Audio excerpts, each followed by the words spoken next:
பாவாடை தாவணியில் பார்த்த உருவமா? அது எந்த வயசில் பாடினீங்க? இல்லை, அதை நான் யாரையும் பார்த்து பாடலை. நீங்கள் ஏதாவது வில்லங்கமாக கேள்வி கேட்குறீங்க. ஓகே, அது 8 வயசில் பாவாடை. எனக்கு அது என்ன ஒரு நினைவு தெரிஞ்சு நான் வந்து ஒரு 7-8 வயசில் கேட்டுக்கிறேன். அப்போவே பாவாடை பாவாடை தாவணி அப்பவும் போட்டிருந்தாங்க பல பேர். பார்த்த இப்போ எனக்கு 8 வயசு இருக்கும்போது பாவாடை தாவணி போடக்கூடாதுன்னு எதாவது சட்டமாக இல்லை இல்லை. இல்லை. வேப்பமர உச்சியில் நின்று பேயொன்று ஆடுதுன்னு விளையாட போகும்போது சொல்லி வைப்பாங்க உந்தன் வீரத்தை கொழுந்திலேயே கிள்ளி வைப்பாங்க. சின்ன வயசு இன்ஸ்பயர் பண்ண பாடல்கள் இருக்கும் கண்டிப்பாக. டெஃபினட்டாக யாரோட பாடல்கள் அதிகமாக நீங்கள் விரும்பி கேட்பீங்க, பாடுவீங்க? நிறைய வந்து எம்ஜிஆர் ஐயாவோட பாடல்கள், சிவாஜி அப்பாவோட பாடல்கள். எந்தெந்த பாடல்கள் குறிப்பாக? டெஃபினட்டாக அது நிச்சயமாக எப்படி மறக்க முடியும்? அதெல்லாம் வந்து மறக்க முடியாது. அதாவது பாவாடை தாவணியில் பார்த்த உருவமா? அது எந்த வயசில் பாடினீங்க? இல்லை, அதை நான் யாரையும் பார்த்து பாடலை. நீங்கள் ஏதாவது வில்லங்கமாக கேள்வி கேட்குறீங்க. இல்லை, நான் எந்த வயசில் பாட ஆரம்பிச்சிங்க? இல்லை, நீங்கள் எந்த வயசில் இசை கேட்டீங்கன்னு சொல்லி கேள்வி. அந்த ஓகே, அது 8 வயசில் பாவாடை. எனக்கு அது என்ன ஒரு நினைவு தெரிஞ்சு நான் வந்து ஒரு 7-8 வயசில் கேட்டுக்கிறேன். அப்போவே பாவாடை தாவணி அப்பவும் போட்டிருந்தாங்க பல பேர். பார்த்த. இப்போ எனக்கு 8 வயசு இருக்கும்போது பாவாடை தாவணி போடக்கூடாதுன்னு எதாவது சட்டமாக இல்லை இல்லை. அவங்க போடுவாங்க. அந்த பாட்டு குறிப்பாக எதுக்கு? அது அர்த்தம் எனக்கு புரியாமே நான் கேட்டிருக்கேன் அந்த இசை. ஓஹோ, அந்த அந்த மெட்டு. ஆமாம். அதே மாதிரி வந்து சின்ன பயலே சேதி கேளுடா, இது கரெக்டு. இந்த பாட்டு நீங்கள் அப்புறம் வந்து நாடோடி மன்னனில் வரும் இல்லையா, அந்த சும்மா கிடந்த நேரத்தை கொத்தி சோம்பல் இல்லாமல் ஏர் நடத்தி கம்மாக்கரையை ஒசத்தி கட்டி கரம்ப கொல்லையில் வாய்க்கால் வெட்டி சம்பா பயிரை பறிச்சு நட்டு சமயம் பார்த்து தண்ணீர் விட்டு நெல் விளைஞ்சிருக்கு வரப்பு உள்ள மிறைஞ்சிருக்கு அட காடு விளைஞ்சன மச்சான் நமக்கு கையங்காலம் தான் நிமிச்சான். பட்டுக்கோட்டை கல்யாண சுந்தரம் அவர்கள் எழுதியிருப்பாங்க. குட்டியாடு தப்பி வந்தால் குள்ளநரிக்கு சொந்தம், குள்ளநரி மாட்டிக்கிட்ட குறவனுக்கு சொந்தம். அந்த மாதிரி வந்து இப்போ 4 பாட்டை சொல்லியிருக்கீங்க. ஒவ்வொரு பாட்டு 2 லைனை பாடுங்களேன். அவ்வளோ சந்தோஷமாக இருக்குது. நீங்கள் வந்தது பாடுறது எவ்வளோ மகிழ்ச்சியாக இருக்குது. பாவாடை தாவணியில் பார்த்த உருவமாயிரு பூவாடை வீசி வர பூத்த பருவமா. Wow, fantastic. என்ன அற்புதமான ஒரு கம்போசிஷன். இல்லை, இது எந்த காலத்திற்கும் வந்து ஒரு மறையாத மனதை விட்டு நீங்காத ஒரு பாடல்கள். கண்டிப்பாக கண்டிப்பாக. அந்த அதே மாதிரி வந்து சின்ன பயலே அது கொஞ்சம் பாடுங்களேன். சின்ன பயலே சேதி கேளடா, சின்ன பயலே சேதி கேளடா, நான் சொல்ல போற வார்த்தையை நல்லா எண்ணி பாரடா, நீ எண்ணி பாரடா. இதில் வந்து ஜனங்களுக்கு தேவையான, குழந்தைகளுக்கு தேவையான ஒரு கருத்து, தைரியம் இதெல்லாம் இருப்பா. வேப்பமர உச்சியில் நின்று பேயொன்று ஆடுதுன்னு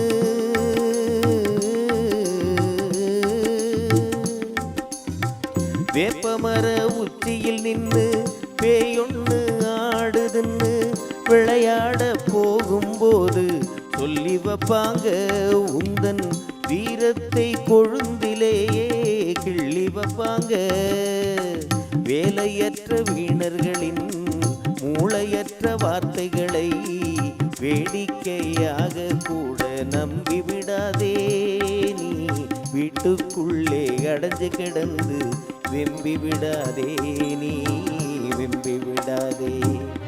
சின்ன பயலே சேதி கேளடா, நான் சொல்ல போற வார்த்தைய நல்லா எண்ணி பாரடா, நீ எண்ணி பாரடா.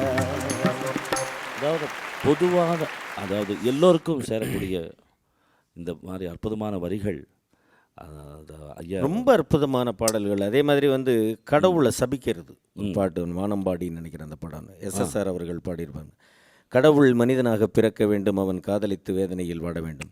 இந்த மாதிரி சின்ன வயசுலேயே நிறைய இந்த மாதிரி பாடல்கள் எப்போ கேட்டாலும் எங்கே கேட்டாலும் மீனிங்ஃபுல் சாங்ஸ். அதே மாதிரி தத்துவ பாடல்கள், திருடாதே பாப்பா திருடாதே, இதெல்லாம் வந்து எவ்வளவு அற்புதமான பாடல்கள்னு சொல்லு இல்லையா?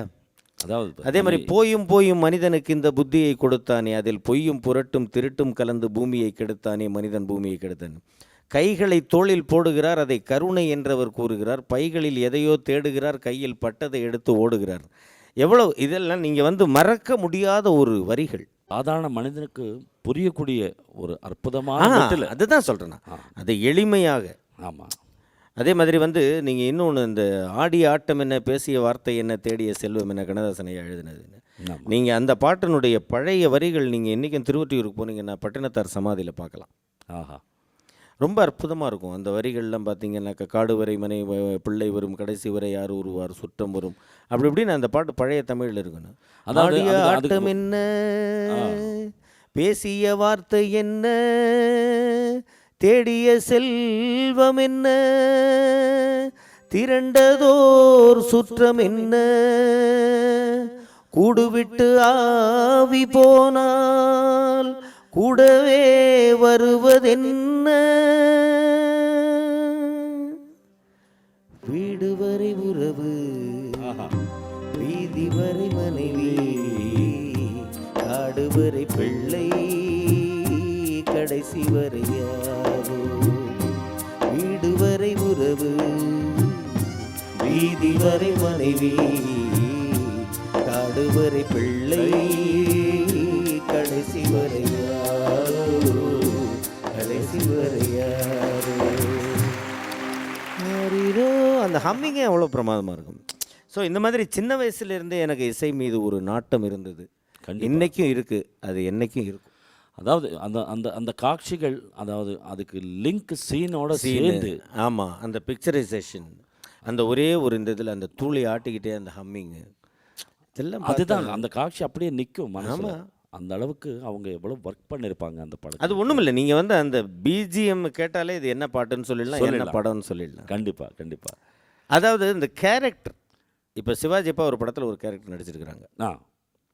அந்த கேரக்டருக்கு இந்த பாட்டில் வரும்பொழுதே ஒரு 2 லைனை பாடும்போதே அவங்க அதில் என்ன கேரக்டர்ன்றது தெரிஞ்சிடும்.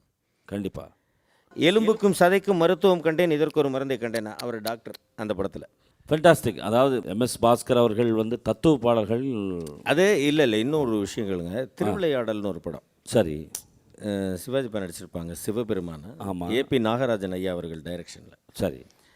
அதில் வந்து ஒரு பாட்டு, சிவபெருமான் வந்து விறகு சுமக்கிறவராக வந்துடுவார். ஒரு பிரச்சனை பாண்டிய நாட்டிற்கு, ஒரு பெரிய பாடகர், ஒரு கர்வம் பிடித்த பாடகர் வந்துடுவார். அதுக்கு வந்து அந்த பாடகருடைய கர்வத்தை அடக்கிறதுக்காக இவர் வருவார், விறகு வெட்டியாக வருவார். அப்போ அவர் ஒரு பாட்டு பாடுவார். பார்த்தா பசுமரம், படுத்து விட்டா நெடுமரம், சேத்தா விறகு காகுமா, ஞான தங்கமே தீயிலிட்டா கரியும் மிஞ்சுமா. அந்த மாதிரி ஒரு பிரமாதமான ஒரு பாட்டு. டுவேட்ஸ் எதுவுமே ஞாபகத்துக்கு வராதா? எல்லாம் தத்துவ பாடலாக பாடுறீங்க. ஏன் டுவேட் ஞாபகம்? என்ன எந்த பாட்டு நீங்கள் வந்து பெர்கா அடிக்க தெரியுமா? பெர்கா ராகாலாப்பன நான் கேட்டேன், சும்மா பாடுறது. நீங்கள் வந்து பிகினிங் இப்போ தான் வந்து எனக்கு சங்கீதம் தெரியுமான்னு கேட்டீங்க. இது ஆமாம் சார், எனக்கு ராகம் தாளம் பல்லவி தெரியாதுங்க. ஆனால் நான் இப்போ ஒழுங்காக பாடுறேன்னா இல்லையா? ஒழுங்காக பாடுறேங்க, அதனால தான் நான் கேட்குறேன். பெர்கான்றது ஒரு அற்புதமான ஒரு விஷயம். பாடுவேன். சரி, ஓகே. கர்ணன், அதில் ஒரு பாட்டு. உங்களுக்கு எம்ஜிஆர் சாங் வேணுமா, சிவாஜி அப்பா சாங்ஸ் வேணும்? சிவாஜி அப்பா பாட்டு முதல்ல பாடுங்க. மன்னவர் பொருள்களை கைகொண்டு நீட்டுவார், மற்றவர் பணிந்து கொள்வார். மாமன்னன் கர்ணனோ தன் கரம் நீட்டுவான், மற்றவர் எடுத்து கொள்வார்.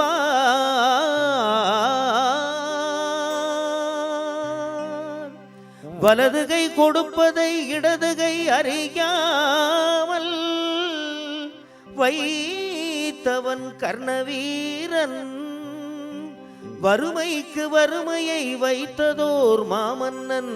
வாழ்கவே வாழ்க வாழ்க.